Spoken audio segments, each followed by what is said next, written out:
ये सत्य घटना आपको अंदर से हिला देगी। बीते साल अमेरिका के पेंसिल्वेनिया राज्य में 25 जून 2023 को शादी करने का सपना देख रहे बेली जैकोबी और उसकी गर्लफ्रेंड ओवेंस के बीच एक अत्यंत दुखद घटना हुई। उनकी 18 महीने की बेटी, जिसका नाम आइरिस था, को एक ऐसे हत्या में शिकार किया गया था जिसे सामान्य तौर पर सोचा भी नहीं जा सकता था।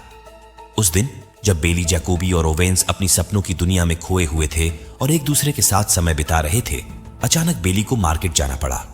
वह बच्ची के लिए कुछ सामान खरीदने गया था।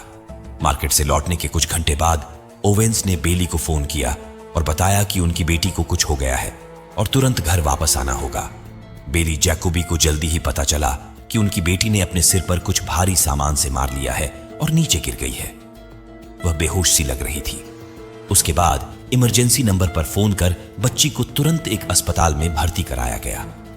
हालांकि बच्ची की स्थिति में सुधार की बजाय वह बेहद खराब होती चली गई और 4 दिनों बाद उसकी अचानक मौत हो गई। डॉक्टरों को इस मौत का सामान्य कारण समझ में नहीं आया। बच्ची की आयु को ध्यान में रखते हुए वे हैरान थे कि कैसे इतनी छोटी आयु की बच्ची के शरीर के अंग कार्य करना बंद कर सकते हैं। इस पूरे मामले में चौंकाने वाली बात यह थी कि उसके शरीर से निकले विभिन्न वस्त्र और सामग्री में वाटर बीड्स, छोटे लोहे के स्क्रू, बटन जैसी वस्त्रों के टुकड़े और एक जहरीला केमिकल एसीटोन शामिल था। इस केमिकल का इस्तेमाल नेल पॉलिश रिमूवर में किया जाता है। पुलिस की टीम ने बेचैनी और हैरानी में डॉक्टरों की मदद लेते हुए इस मामले में गहराई से जांच की। इस प्रोसेस में उन्होंने खतरनाक रहस्य को हल किया और गर्लफ्रेंड ओवेंस को गिरफ्तार किया। पुलिस के मुताबिक पिछले साल जनवरी से लेकर जून महीने तक ओवेंस ने लगातार इंटरनेट पर सर्च किया था कि घरेलू सामान से कैसे बच्चों की मौत हो सकती है, कैसे ब्यूटी प्रोडक्ट जानलेवा बन सकते हैं।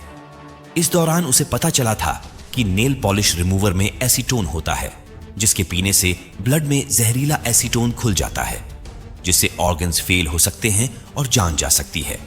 इन्हीं का इस्तेमाल करके उसने अपनी मासूम 18 महीने की बच्ची की हत्या कर दी और उसने बच्ची को मारने का कारण बताते हुए कहा कि बच्ची की वजह से उसका बॉयफ्रेंड उसे ज्यादा समय नहीं दे पाता था, इसलिए उसने उस बच्ची की जान लेने की ठान ली थी। इस हत्या को ऐसे किया गया था कि इसमें किसी को शक ही नहीं हो सकता था। दोस्तों, क्राइम से जुड़ी ऐसी ही घटनाओं को जानें और हमेशा सतर्क रहें।